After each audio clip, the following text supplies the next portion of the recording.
একজনের নাম যেন একাধিক জায়গায় নথিভুক্ত না থাকে, সেজন্যই নির্বাচন কমিশন এসআইআর ঘোষণা করেছে।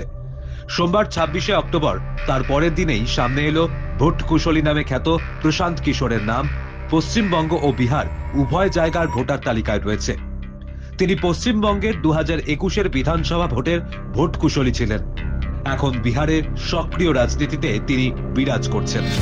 ভোটার তালিকার গড়মিল যে কত গভীরে, এটাই তার প্রমাণ। কালীঘাটের ভোটার তালিকায় পিকের নাম, বিহারে শোকজ নোটিশ প্রশান্তকে। একসময় তৃণমূলের নির্বাচনী রণকৌশল ঠিক করতেন প্রশান্ত কিশোর। তিনি এখন বিহারের রাজনীতিতে। তার নাম বিহারের পাশাপাশি বাংলার ভোটার তালিকাতেও। জনসুরাজ পার্টির প্রতিষ্ঠাতা প্রশান্ত কিশোর, দুটি রাজ্যের ভোটার তালিকায় তার নাম রয়েছে। তাকে শোকজ করল নির্বাচন কমিশন। জনসুরাজ পার্টির নেতা প্রশান্তের নাম বাংলার ভোটার তালিকায় রয়েছে, আবার বিহারের চূড়ান্ত ভোটার তালিকাতেও আছে।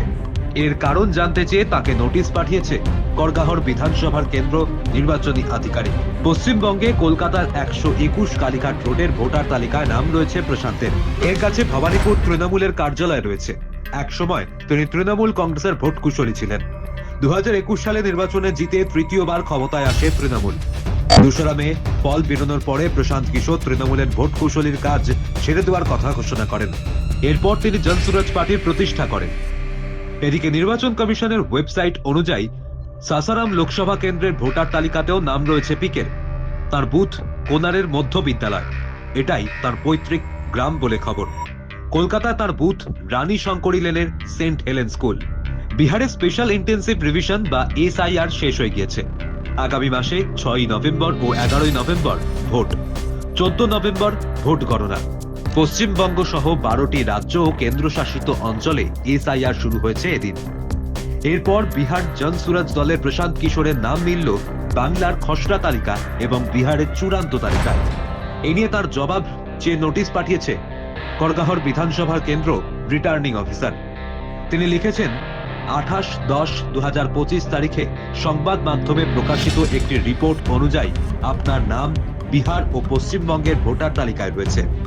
কেন দুটি রাজ্যের ভোটার তালিকায় তার নাম রয়েছে, এই নিয়ে আগামী 3 দিনের মধ্যে তাকে উত্তর দিতে নির্দেশ দেওয়া হয়েছে। তিনি যদি উত্তর না দেন, তাহলে 1950 সালের জনপ্রতিনিধি আইন অনুসারে তার 1 বছরের কারাবাস অথবা জরিমানা হবে। আপনারা এরকম পেছনে লাগবেন না লোকেদের। প্রশান্তিতে আছেন, তাকে আপনারা 2 জায়গায় মাত্র আছে। আরে উনি এখনো পর্যন্ত 2 জায়গায় পাওয়া গেছে বলুন।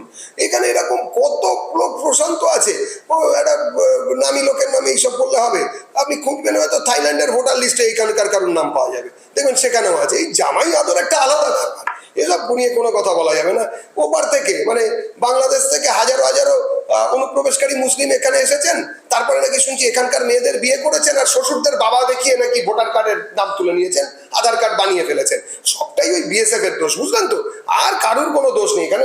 যারা দূর থেকে নকশাল দেখতে পেত এককালে, যারা দূর থেকে এই ওসব কথা বলবেন না এইসব বলতেন, যারা মঞ্চ থেকে চোখ দেখে বলে দিতেন বিরোধী পক্ষ কে আছে, তারা সব চোখ বন্ধ করেছিলেন ওই সব সময়। এটাই তো মুশকিল।